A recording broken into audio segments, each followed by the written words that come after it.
Assalamualaikum warahmatullahi wabarakatuh.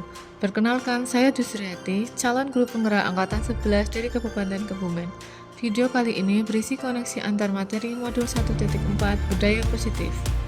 Berikut ini merupakan kesimpulan mengenai peran saya dalam menciptakan budaya positif di sekolah.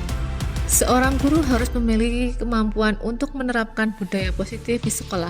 Kemampuan tersebut perlu didukung oleh pemahaman terhadap budaya positif, teori motivasi, hukuman, dan penghargaan, keyakinan kelas, kebutuhan dasar manusia, 5 posisi kontrol, dan segitiga restitusi. Yang pertama, yaitu disiplin positif. Dr. William Glasser dalam teori kontrol menyatakan bahwa setiap perbuatan memiliki suatu tujuan, sedangkan Diane Gosson menyatakan bahwa dengan mengaitkan nilai-nilai kebajikan yang diyakini seseorang, maka motivasi intrinsiknya akan terbangun, sehingga menggerakkan motivasi dari dalam untuk dapat mencapai tujuan mulia yang diinginkan. Jadi, disiplin positif merupakan pendekatan dalam pendidikan untuk melakukan kontrol diri dan pembentukan motivasi intrinsik. Yang kedua, motivasi perilaku manusia. Manusia memiliki 3 motivasi dalam perilakunya. Yang pertama, untuk menghindari ketidaknyamanan atau hukuman. Yang kedua, untuk mendapat imbalan atau penghargaan dari orang lain. Keduanya merupakan motivasi eksternal yang berasal dari luar diri manusia. Motivasi yang ketiga, untuk menjadi orang yang mereka inginkan dan menghargai diri sendiri dengan nilai-nilai yang mereka percaya. Motivasi inilah yang disebut motivasi internal atau biasa kita sebut sebagai motivasi intrinsik. 3. Keyakinan kelas. Mengapa harus keyakinan kelas? Mengapa tidak peraturan saja?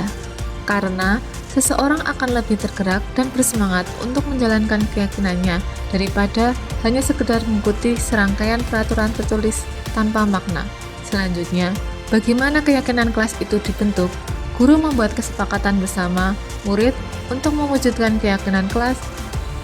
Keyakinan kelas berisi pernyataan kebajikan universal yang diakui bersama. 4. Kebutuhan dasar manusia. Ada 5 kebutuhan dasar manusia, yaitu bertahan hidup, kasih sayang dan rasa diterima, kebebasan, kesenangan, dan penguasaan. Seseorang yang tidak bisa mendapatkan kebutuhannya dengan cara yang positif, mereka bisa melanggar peraturan atau melakukan hal-hal yang tidak sesuai dengan nilai-nilai kebajikan. 5. Posisi kontrol. Ada 5 posisi kontrol yang dimiliki oleh seorang guru, yaitu yang pertama sebagai penghukum, membuat orang merasa bersalah, teman, pemantau, dan terakhir adalah manajer. Posisi manajer inilah yang diharapkan ada pada diri setiap guru untuk mengatasi masalah-masalah yang ada pada murid. 6. Segitiga restitusi. Dalam menjalankan perannya sebagai posisi kontrol manajer, seorang guru harus menerapkan segitiga restitusi yang berisi 3 tahapan, yaitu menstabilkan identitas, validasi tindakan yang salah, dan menanyakan keyakinan. Lalu, bagaimana keterkaitan antara materi budaya positif dengan materi-materi yang dipelajari sebelumnya pada modul 1.1, 1.2, dan 1.3? Keterkaitan budaya positif dengan modul 1.1 Filosofi Ki Hajar Dewantara, yaitu penerapan budaya positif di sekolah akan mempermudah mencapai tujuan pendidikan sesuai dengan filosofi Ki Hajar Dewantara. Keterkaitan dengan modul 1.2 Nilai dan peran guru penggerak, yaitu penerapan nilai dan peran guru penggerak sangat mempengaruhi terwujudnya budaya positif di sekolah.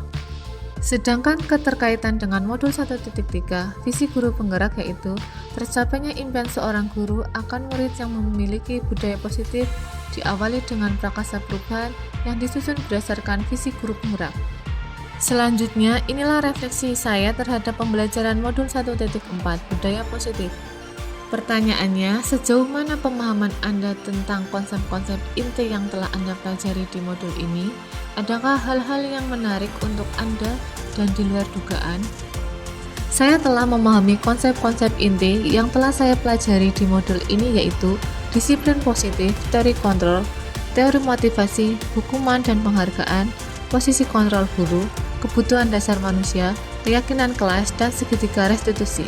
Seluruh konsep inti tersebut harus benar-benar diresapi dalam diri, diwujudkan dalam tindakan, dan dibagikan kepada orang lain. Hal-hal yang menarik untuk saya dan di luar dugaan adalah Ilusi seorang guru antara lain ilusi guru mengontrol murid, ilusi bahwa semua penguatan positif efektif dan bermanfaat, ilusi bahwa kritik dan membuat orang merasa bersalah dapat menguatkan karakter, dan ilusi bahwa orang dewasa memiliki hak untuk memaksa. Pertanyaan kedua, perubahan apa yang terjadi pada cara berpikir Anda dalam menciptakan budaya positif di kelas maupun di sekolah Anda setelah mempelajari modul ini? Perubahan yang terjadi pada cara berpikir saya dalam menciptakan budaya positif di kelas maupun di sekolah saya setelah mempelajari modul ini adalah posisi kontrol yang terbaik adalah sebagai manajer. Dalam penerapannya, sebagai manajer, guru menerapkan segitiga restitusi untuk mewujudkan disiplin positif. Pertanyaan berikutnya, pengalaman seperti apakah yang pernah Anda alami terkait penerapan konsep-konsep inti dalam modul budaya positif, baik di lingkungan kelas maupun di sekolah Anda? Pengalaman terkait penerapan konsep-konsep inti dalam modul budaya positif yaitu menangani murid yang melanggar aturan sekolah seperti terlambat atau tidak mengenakan seragam sesuai ketentuan. Saya menerapkan restitusi dengan menstabilkan identitas dan memvalidasi tindakan yang salah. Saya belum sampai pada tahap menanyakan keyakinan.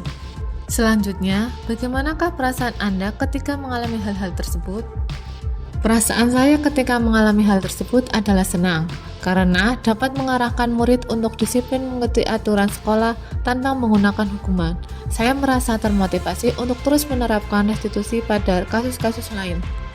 Pertanyaan selanjutnya, menurut Anda terkait pengalaman dan penerapan konsep-konsep tersebut, hal apa sajakah yang sudah baik? Adakah yang perlu diperbaiki? Hal baik yang sudah saya lakukan dalam mengatasi murid yang bermasalah adalah saya sudah tidak lagi menggunakan hukuman, tetapi menggunakan restitusi. Namun, dalam penerapannya, saya belum membuat kesepakatan untuk menentukan keyakinan kelas atau sekolah, sehingga kedepannya saya belum membuatnya terlebih dahulu bersama murid. Pertanyaan berikutnya, sebelum mempelajari modul ini, ketika berinteraksi dengan murid berdasarkan 5 posisi kontrol manakah yang paling sering Anda pakai dan bagaimana perasaan Anda saat itu? Setelah mempelajari modul ini, posisi apa yang Anda pakai dan bagaimana perasaan Anda, apa perbedaannya? Sebelumnya, posisi kontrol yang sering saya pakai adalah sebagai teman. Saya merasa begitu dekat dengan murid dan dapat membuat murid memiliki kedisiplinan tanpa menghukum dan membuat mereka takut. Namun, ternyata apa yang saya lakukan dapat berakibat buruk bagi murid. Ada posisi kontrol yang lebih baik yaitu sebagai manajer. Saya merasa tertantang untuk menerapkannya di sekolah. Sekarang saya merasa sangat yakin untuk menerapkan restitusi pada murid. Berikutnya, sebelum mempelajari modul ini, pernahkah Anda menerapkan segitiga restitusi ketika menghadapi permasalahan murid Anda? Jika iya, tahap mana yang Anda praktekkan dan bagaimana Anda mempraktekannya? Saya sering menerapkan restitusi kepada murid yang bermasalah, tetapi baru 2 tahapan saja, yaitu menstabilkan identitas dan memvalidasi tindakan yang salah. Saya menanyakan pada murid tentang alasannya melanggar aturan atau bertindak negatif, dan menyatakan bahwa hal tersebut bisa terjadi pada seseorang. Selanjutnya, saya meminta murid tersebut untuk menilai tindakannya benar atau salah. Terakhir, selain konsep-konsep yang disampaikan dalam modul ini, adakah hal-hal lain yang menurut Anda penting untuk dipelajari dalam proses menciptakan budaya positif, baik di lingkungan kelas maupun sekolah? Hal penting yang harus dipelajari untuk menciptakan budaya positif di sekolah adalah kolaborasi antara guru atau sekolah dengan wali siswa agar budaya positif tidak hanya diterapkan di sekolah, tapi juga di lingkungan rumah dan masyarakat pada umumnya. Demikianlah video koneksi antar materi modul 1.4 budaya positif. Salam dan bahagia Ibu dan Bapak guru hebat. Terima kasih. Wassalamualaikum warahmatullahi wabarakatuh.